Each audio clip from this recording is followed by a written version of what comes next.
8:42 p.m. The kitchen lights are dimmed. Someone's phone camera light flicks on.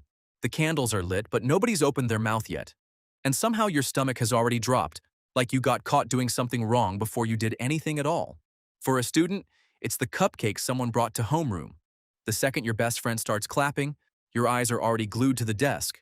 For a teacher, it's the staff room going quiet mid-sentence while you're still holding a stack of ungraded quizzes, right as someone wheels in a cake with your name piped on it in blue icing.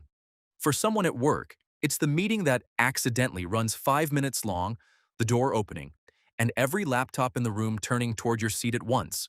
By the end of this video, you'll know exactly why your brain treats 20 seconds of singing like a threat, and the one thing you can do with your eyes, literally, to make it bearable. Most people land on the same explanation.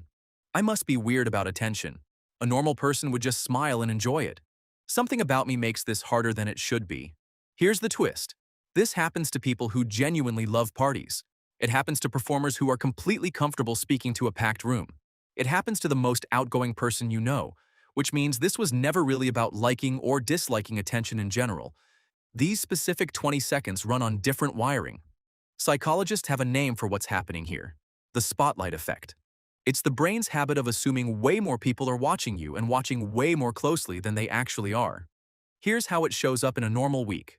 You get a small stain on your shirt right before a meeting, and you spend the whole hour convinced everyone's staring at it, when really most people glanced at it once, if at all, and forgot about it within a minute. It's like your brain hires a private spotlight operator, one who's absolutely convinced the whole room's eyes are locked on you, and who keeps cranking the beam brighter than it actually is in real life. During Happy Birthday, that operator goes into overdrive. Every phone camera looks aimed at your face. Every pause in the singing feels like judgment. In reality, most people are watching the cake, worrying about their own singing voice, or half glancing at their phone. But the operator running the show in your head never tells you that. Back in the classroom, the student isn't actually being studied by 30 kids. Most of them are thinking about the cupcake, or whether they're next, or what's due next period. The operator just tells her otherwise. Back in the staff room, the teacher assumes every colleague is quietly judging her reaction. Really, most of them are thinking about their next class or just enjoying the free cake.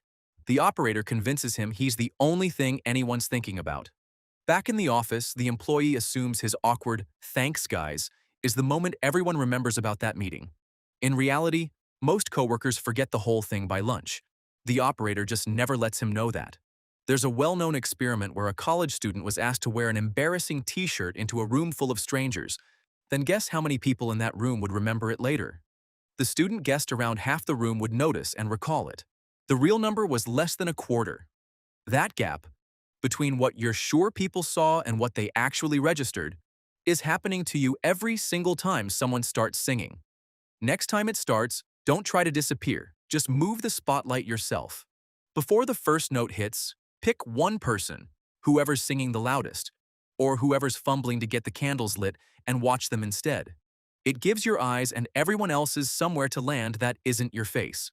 If you want to take it one step further, hum along or conduct the song with one finger. It turns you from the person being watched into someone in on the joke. So next time the lights dim and that first note hits, remember, this isn't proof that something's wrong with you. It's the same operator in your head that made you sure everyone noticed that coffee stain. And here's the part worth holding on to. The people singing feel just as awkward hitting those notes as you feel receiving them. That shared, off-key, slightly chaotic 20 seconds is exactly the kind of moment that makes people feel closer to each other, not further apart. If you're watching this right before your own birthday, or you've got one coming up this month, drop the month you were born in the comments. Let's see how many of us are about to relive this exact 20 seconds together.